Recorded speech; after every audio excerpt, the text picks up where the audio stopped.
고려 인종은 재위 4년 만에 자신의 궁궐이 불타는 것을 보았습니다.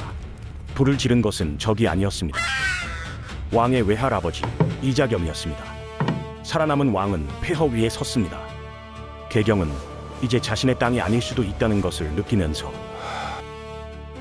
개경 그때 땅은 한 사람이 나타났습니다. 이미 기운이 다 서경 했습니다. 출신의 승려 묘청이었습니다. 그는 풍수도첨의 언어로 왕이 오래 기다려온 말을 했습니다. 개경의 기운이 다 했고 서경의 왕기가 있다고. 묘청 곁에는 정지상이 있었습니다.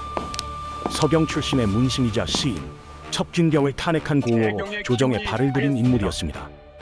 정지상은 묘청의 사상에 정치적 근육을 붙여주었고 두 사람의 주장은 이내 조정을 두 쪽으로 갈랐습니다. 인종은 들었습니다. 그리고 기울었습니다. 묘청은 서경을 직접 찾아가 강변에서 의식을 행했습니다. 새벽의 대동강, 팔을 든 그의 실루엣은 이미 하늘과 대화하는 것처럼 보였습니다.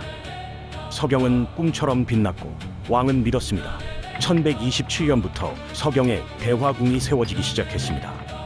왕이 직접 서경으로 행차했습니다. 천도는 현실이 되고 있었습니다. 그러나 개경에 남은 귀족들은 조용히 지켜보며 때를 기다리고 있었습니다. 왕이 직접 오셔야 합니다. 서경파는 더 대담해졌습니다.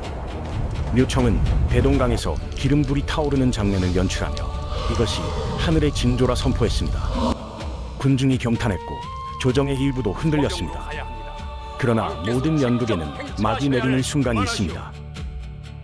개경파의 중심에 긴부식이 있었습니다. 신라 서경은 왕족의 후손이자 답이 당대 아닙니다. 최고의 유학자, 훗날 삼국사기를 쓰게 될 사람이었습니다. 그는 서경 천도가 풍수의 문제가 아니라 권력의 문제임을 꿰뚫어보고 있었습니다. 그리고 균열이 왔습니다. 묘청이 강에서 연출했던 기적의 진실이 밝혀졌습니다. 강변 진흙 속에서 발견된 것은 기름이 담긴 항아리였습니다. 하늘의 징조가 아니라 사람의 손이 만든 것이었습니다. 인종의 신뢰에 처음으로 금이 갔습니다. 1134년 묘청이 왕에게 서경 행차를 다시 간청했습니다. 그러나 인종은 움직이지 않았습니다. 공식적인 이유는 없었습니다. 그러나 모두가 알았습니다. 천도의 꿈이 끝나가고 있다는 것을. 1135년 1월 묘청은 서경에서 반란을 일으켰습니다.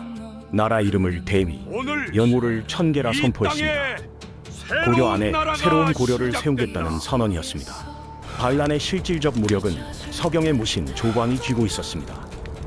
그는 서경에 있던 개경 출신 관료들을 모두 잡아 가두었고 자비령 이북의 길을 막아 북쪽을 완전히 봉쇄했습니다.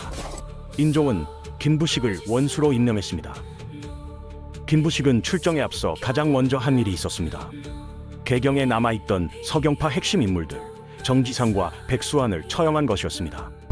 3군을 이끌고 북상한 긴부식은 서두르지 않았습니다. 포위하고 기다렸습니다. 멈추지 마라. 서경의 성벽은 단단했고 겨울은 길었습니다. 반란이 시작된 지 17번째 날 조광이 움직였습니다.